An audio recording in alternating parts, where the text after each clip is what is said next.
Morning students. ठीक है students, ये हमारी टेंस सीरीज की पार्ट 4 है। आज हम डिस्कस करेंगे जो हमारे सामने टेंस है, प्रेजेंट परफेक्ट कंटिन्यूअस टेंस। इससे पहले हमने एक टेंस पढ़ा था प्रेजेंट कंटिन्यूअस टेंस, लेकिन आज हम क्या पढ़ रहे हैं, परफेक्ट कंटिन्यूअस टेंस। ठीक है, इसे थोड़ा सा ध्यान से समझें। देखिए, इस टेंस का यूज ऐसे एक्शन के लिए होता है जो पास्ट टाइम में स्टार्ट हुआ हो और प्रेजेंट टाइम में भी जारी हो। यानी कि इस टेंस का यूज हमेशा ऐसे टेंस के लिए होगा जो कार्य पास्ट टाइम में स्टार्ट हुआ हो और वो प्रेजेंट टाइम में भी जारी हो। जैसे कि प्रेजेंट परफेक्ट कंटिन्यूअस में आपको पता है कि हिंदी की अगर मैं बात करूं, इस वाक्यों के अंत में रहा है, रहे हैं आदि शब्द आते हैं। ठीक है, लेकिन एक क्वेश्चन भी है यहाँ पर कि what is the difference between present continuous and present perfect continuous.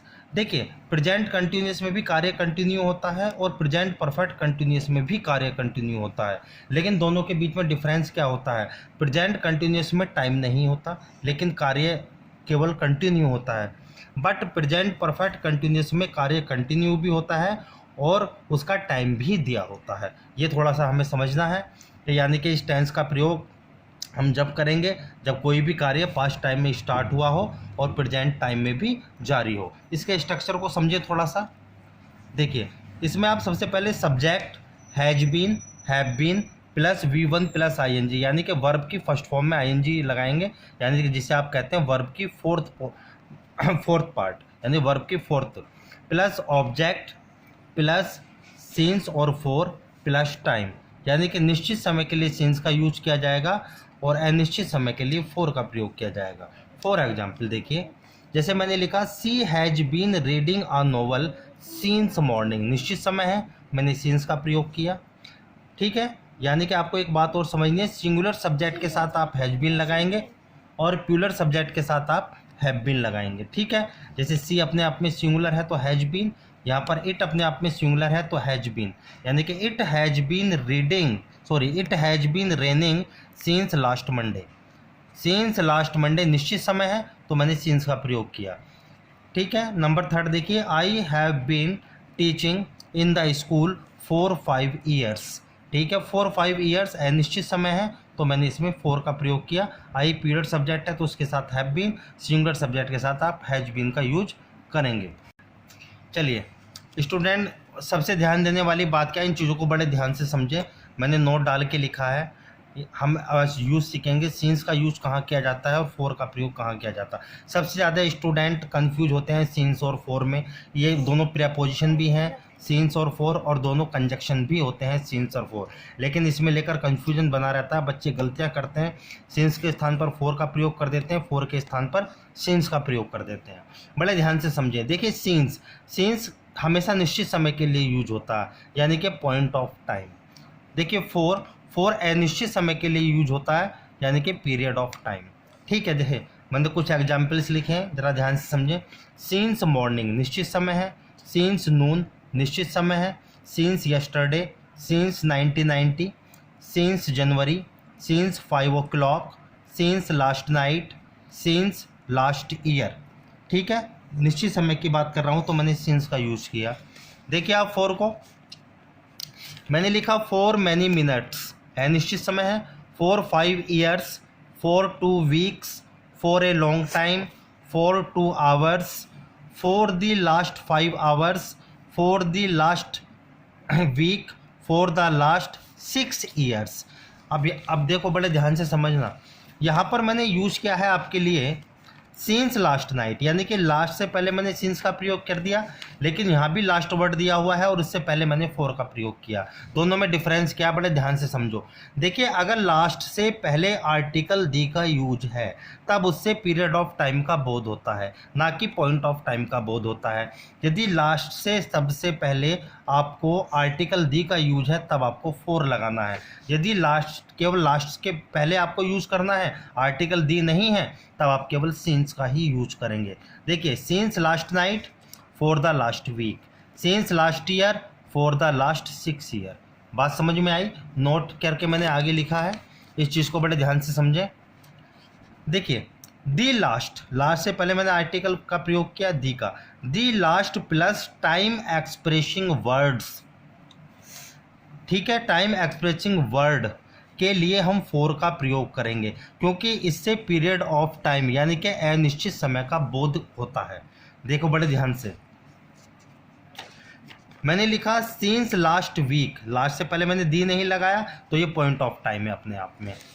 फिर मैंने लिखा आपके लिए फॉर दी लास्ट वीक, इस लास्ट से पहले आर्टिकल दी का प्रयोग हुआ तो मैंने फॉर का प्रयोग कर दिया, इससे पीरियड ऑफ टाइम का बोध हो रहा है। यानी कि आपको ये एक बात याद रखनी है, यदि लास्ट से पहले आर्टिकल दी का प्रयोग नहीं है तब तो पॉइंट ऑफ टाइम की बात कर रहा हूँ, यदि लास्ट से पहले आर्टिकल दी का प्रयोग है तब आप केवल समझ लेना यहाँ पर पीरियड ऑफ टाइम की बात हो रही है और आप फॉर का ही प्रयोग करेंगे।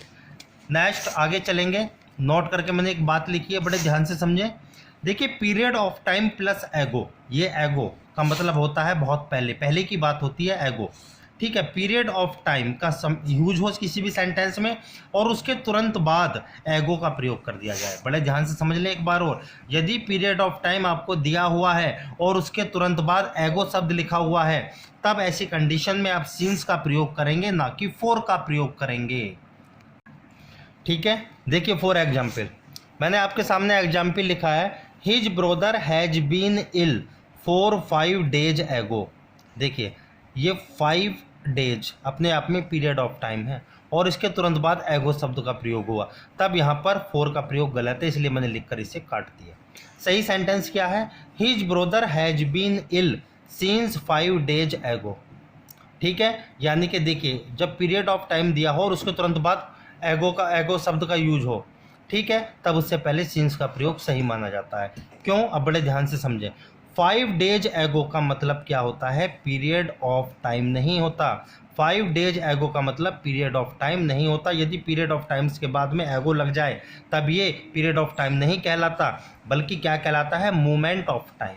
जब ये मोमेंट ऑफ टाइम की बात करता है तब मुझे सिंस का यूज़ करना पड़ता है, इसलिए ये सही होता है। बात समझना बड़े ध्यान से। देखिए नोट करके एक बात हो रही है, बहुत ही इंपॉर्टेंट टॉपिक चल रहा है स्टूडेंट, इसे मिस मत करना, बहुत ही ध्यान से अपनी कॉपी में इसे नोट करते चलना, क्योंकि अगर आपने अब इस पर ध्यान नहीं दिया फिर ये कहानी आगे के लिए लंबी हो जाएगी, फिर आपकी समझ में नहीं आएगा। ये बातें जो मैं बता रहा हूँ आपको बुक में जल्दी से नहीं मिलेंगी, इसलिए आप बहुत फोकस होकर बड़े ध्यान से सिंस और फॉर के यूज़ को सीखें। नोट करके देखिए मैंने आगे लिखा है, ठीक है, नोट करके मैंने आगे लिखा है all plus period of time, यानी कि यदि आपको पीरियड ऑफ टाइम दिया हुआ है और उससे पहले एक वर्ड आपको लिखा है ऑल, तब आपको क्या करना है, से पहले फॉर का यूज नहीं होता। हमेशा याद रखना, यदि पीरियड ऑफ टाइम से पहले आपको एक शब्द और दे दिया जाए ऑल, जैसे मैंने लिखा ऑल डे, ऑल नाइट, इस तरीके से, तब हमें फॉर का प्रयोग गलत माना जाता है, तब उस कंडीशन में फॉर का यूज नहीं होता। देखिए फॉर ऑल डे कहना अपने आप में गलत है, केवल ऑल डे कहना ही अपने आप में सही होता है। इससे पहले फिर ना तो फॉर का प्रयोग सही माना जाता ना ही सिंस का। ठीक है, देखिए फॉर ऑल मंथ्स अपने आप में गलत है। सही सेंटेंस क्या है, it has been raining all day, ये सेंटेंस सही है। यदि पीरियड ऑफ टाइम से पहले आपको ऑल शब्द लिखा हुआ मिला तब आप फॉर का प्रयोग ना करें। ओके, ये बात तो मैंने सिंस और फॉर की थी और अफर्मेटिव सेंटेंस की। अब हम प्रेजेंट परफेक्ट कंटिन्यूअस के नेगेटिव टेंस की तरफ बढ़ेंगे, बड़े ध्यान से समझें।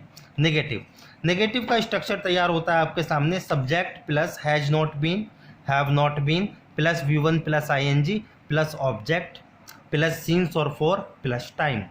देखिए फॉर एग्जाम्पल, यानी कि हैज बीन और हैव बीन के बीच में आपको नोट को लिखना है। ठीक है, जैसे मैंने फॉर एग्जाम्पल दिया, he has been learning the computer for 2 months। Second example देखिए, I have not been standing here since 7 o'clock। निश्चित समय 7 o'clock और अनिश्चित समय 2 month, 4 का प्रयोग हुआ। नेक्स्ट इंटरोगेटिव सेंटेंस की तरफ बढ़ते हैं, बड़े ध्यान से समझें।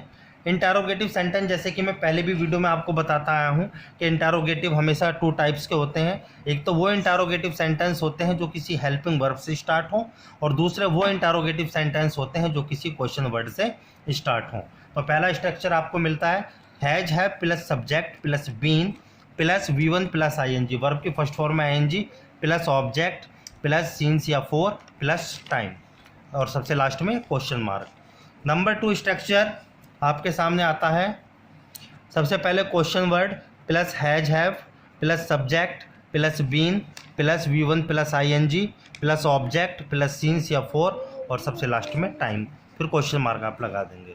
ठीक है, एग्जाम्पल पे ध्यान दें।